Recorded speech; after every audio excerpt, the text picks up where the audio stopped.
small pharmacy was shut. I saw a man go and try the door. He was dishevelled, tramp-like. He slumped down outside the co-op next door.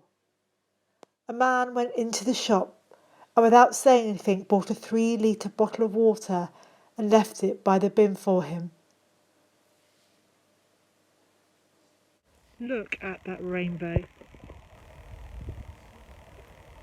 Even the rainbows are looking grey and tired. The level is high, local COVID alert level high. But don't say hi to anyone. Don't meet anyone socially anywhere indoors. Only meet people outdoors in groups of up to 6. Work from home if possible. Reduce the number of journeys you make. Stay alert, control the virus, save lives. Stay alert, control the virus, save lives. The number of deaths is as high as it was during the peak of the pandemic, but you are allowed outside. You are allowed outside. Masks, hand sanitizer, socially distanced. Dog walking in the evening has meant I have socially distanced. I'm increasingly concerned about the number of children and youths hanging around outside in this bitter cold here in October in Didcot, because Didcot Train, the family community centre, has been shut and children and youths are hanging around with dubious adults hanging around doing e-vapes, smoking goodness knows what, all very polite and jovial at the moment. One child has taken residence outside the old community centre. At first glance you look and it looks like a load of jumble, but there's a person sleeping rough, a teenager.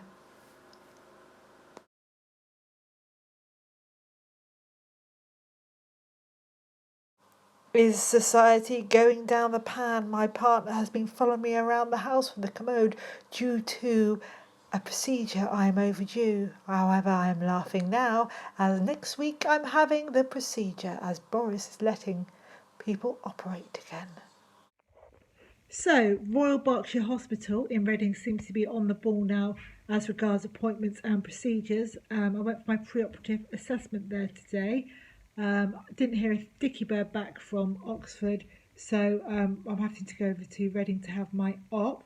That was an interesting experience. Parked near the COVID testing drive-through tent, for want of a better word, which we scurried away quickly from, and we had to wait outside the pre-operative assessment unit, which is essentially a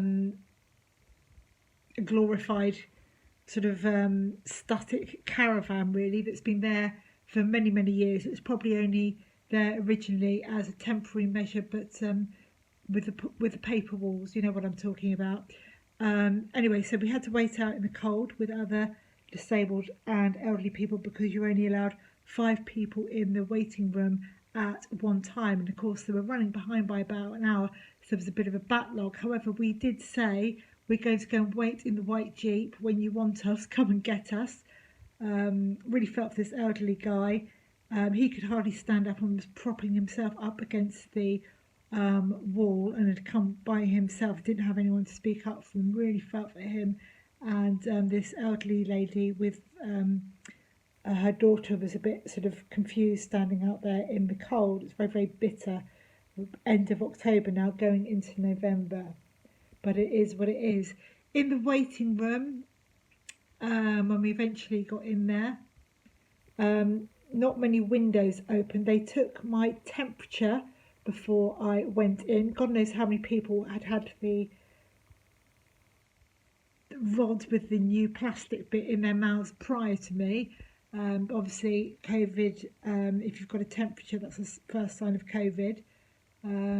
By this very jolly African descendant woman who was really, she was the driving force behind the whole department. She's the one who came and got us from the Jeep, told us it was our turn, took the temperature, taking everybody's details at the desk. She was really a tour de force. Very lovely lady, dyed her hair dramatically purple, which cheered us all up no end.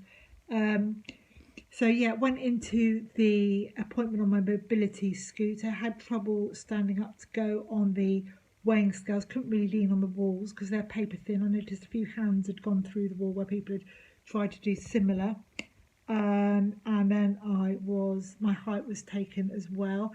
I didn't lie down for my ECG, I sat down, and I didn't lie down for my COVID swab either. So it went weight, height, then we did the COVID swab, which is to the back of the tonsils and in your nose. And she did that with me in a sitting position, which wasn't ideal. Before, when I've had it done when I was in hospital, they had you lie down, and I felt like she was poking it right up there, and I felt like she was going into my eyeballs. It made my eyes wince and water, and I went a bit cross-eyed. And she said, "Oh, don't move away." And I was like, "Christ, you can have a blimmin' eye out with this blimmin' COVID stick up my nostril." Then had the MRSA swab, which was the roof of my mouth and just lightly inside the this inner bit of your nostril, not right the way back.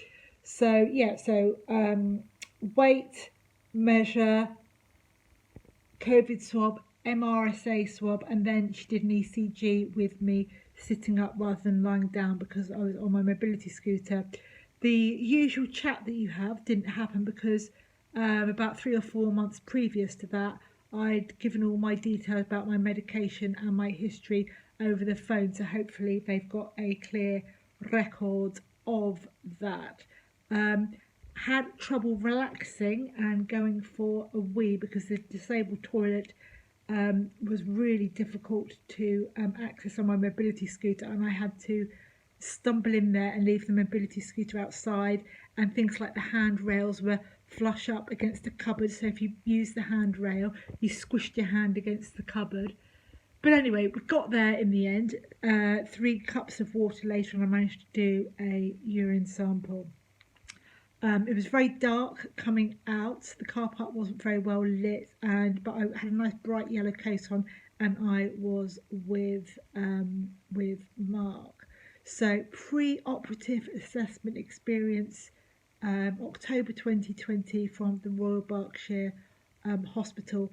Lady, very, very pleasant, can't fault that, very efficient, and the actual appointment itself probably lasted 15 minutes max. We were hanging around in the waiting room for a good half an hour prior to that, so hopefully not picked up any nasty bugs or anything in the waiting room.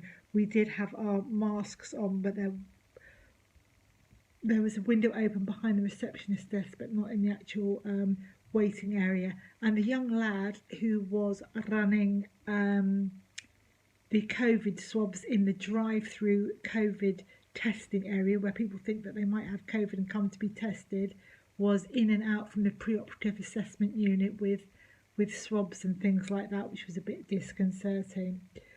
But other than that, just to share with you my experience really of a pre-operative assessment, the challenges that we have had pre-pandemic and the ongoing challenges that the NHS faces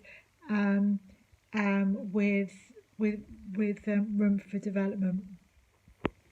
After all my panic with not being able to do a urine sample and struggling to stand up to go on the scales and hanging around in the waiting room for so long, my blood pressure was really up, which is interesting because I always have low blood pressure if anything, but it just goes to show you how stress is intrinsically linked with your blood pressure.